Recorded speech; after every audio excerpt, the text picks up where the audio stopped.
Selamat datang di Desa Darmadi. Kita lanjut di bab 20, di mana bab sebelumnya Wira membagikan pekerjaan ke warga desa. Warga desa yang mendengar itu sangat antusias. Mereka sudah akan kaya. Selama sisa tahun ini mereka sudah tidak perlu kelaparan lagi. Tahun baru nanti mereka juga bisa menyantap daging. Warga dusun yang berdiri di luar rumah Wira juga sangat terharu hingga menangis. Begitu masuk akhir tahun yang sering hujan, bahan pangan mereka akan makin menipis sehingga hidup mereka juga akan bertambah sulit. Ada banyak warga dusun yang saking miskinnya juga bisa mati kelaparan. Tahun ini situasi mereka sudah akan membaik. Mereka pasti bisa melewati akhir tahun ini dengan baik. Agus mengerutkan keningnya dan membatin. Si pemboros ini mau kasih gaji yang begitu tinggi. Begitu masuk akhir tahun, curah hujan yang tinggi bakal menyulitkan orang untuk menangkap ikan. Meski kamu punya teknik rahasia menangkap ikan, itu juga nggak bakal berguna. Pada saatnya nanti kekayaanmu yang tersisa juga nggak bakal bisa menutupi gaji sebulan semua orang yang totalnya 60.000 gabah itu. Wira melanjutkan pidatonya dan mulai berorasi lagi. Pilih saja dulu orang yang mau berpartisipasi dari setiap keluarga. Nanti kita adakan rapat kecil. Wira lanjut berkata, Sony, keluarkan gula coklat yang dibeli dari ibu kota provinsi tadi. Bagilah sedikit untuk semua orang bersama Danu dan Dodi. Pada era ini, gula coklat masih termasuk makanan mewah. Gula coklat cuma bisa dinikmati orang kaya. Warga yang mendengar itu bertanya-tanya, buat apa beli gula coklat? Beli gula mentah aja. Harga gula coklat itu udah 200 gabak per setengah kilo. Wah, sekarang Wira udah kaya ya. Dia pasti makan gula coklat dong. Warga dusun pun menerima gula dengan gembira. Danu, Dodi, dan Sony yang sedang membagi gula coklat juga sangat senang. Agus juga menabalkan mukanya untuk menerima gula coklat. Namun Dodi tidak memberikannya. Gula coklat itu cuma dikasih ke orang yang membantu, bukan orang yang menyulitkan. Wow, Pak Budi dicengin sama Pak Dodi. Mas Dodi. Agus pun pergi dengan marah. Hah, aku nggak sudi menerima gula itu. Dia sangat kesal karena begitu direndahkan oleh Mas Dodi. Melihat kejadian itu, para warga dusun pun tertawa terbahak-bahak. Tidak ada orang yang memedulikan Agus. Biasanya Agus selalu menjilat Budi dan tidak pernah membela warga dusun.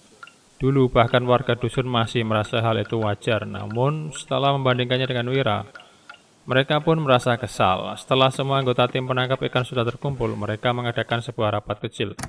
Setelah rapat, semua orang pulang dengan bersemangat. Wira dan Hasan juga berdiskusi sebentar secara pribadi sebelum hari yang melelahkan ini berakhir. Saat ini Wira yang sedang menikmati pemandangan langit malam pun merasa sedikit tenang. Wulan menatapnya sambil termenung. Suaminya sudah menenangkan warga dusun hanya dengan kata-katanya. Dia juga membentuk tim penangkap ikan untuk membantu warga dusun. Pada saat yang bersamaan dia juga mempersatukan kekuatan yang bisa menjamin keselamatannya. Suaminya sekarang bukanlah yang dulu. Sepertinya sudah mendapatkan hasil dari semua yang dipelajarinya selama ini dan bisa menjadi orang yang sukses. Setelah menikmati pemandangan langit sebentar, Wira mengeluarkan sebuah kotak dan menghampiri Wulan. Wulan, lagi pikirin apa? Enggak kok, Wulan berkata dengan tersipu. Suamiku, istirahatlah, aku pergi masak. Enggak usah buru-buru, coba lihat ini, suka enggak? Wira membuka kotak di tangannya. Di dalamnya ada gelang giok putih, gelang emas, jepit rambut giok putih yang dihiasi bunga kuning, dan bedak pemerah pipi. Wulan langsung terkejut. Dia memeluk Wira dan berkata sambil terisak, "Makasih suamiku, kamu baik banget sama aku. Aku merasa kayak lagi mimpi." Setelah menikah selama 3 tahun, ini adalah kali pertamanya suaminya memberikan hadiah untuknya. "Sini deh aku pakein." Wira juga merasa tidak berdaya dalam menghadapi Wulan. Wulan selalu menangis begitu Wira bersikap baik terhadapnya. Padahal di dunia ini tidak peduli berapa banyak hadiah yang diberikan kepada para pacar atau istri, mereka akan merasa itu adalah hal yang wajar. Setelah memakai seluruh perhiasan yang dibelikan Wira, Wulan pun terlihat makin cantik dan anggun. Dia berkata dengan lembut, "Apakah ini cocok untukku, suamiku?" "Enggak." "Hah? Enggak, cuman dikit, tapi cantik banget." "Duh, jantungku sudah berdebar enggak karuan loh. Coba pegang." "Hehe, suamiku, kau nakal ya. Suka enggak?" "Tidur ayo ah." "Enggak mau makan." "Aku mau makan kamu aja." Apa suamiku? Kenapa? Aku lagi datang bulan. Kalau gitu aku buatkan teh taloar dia.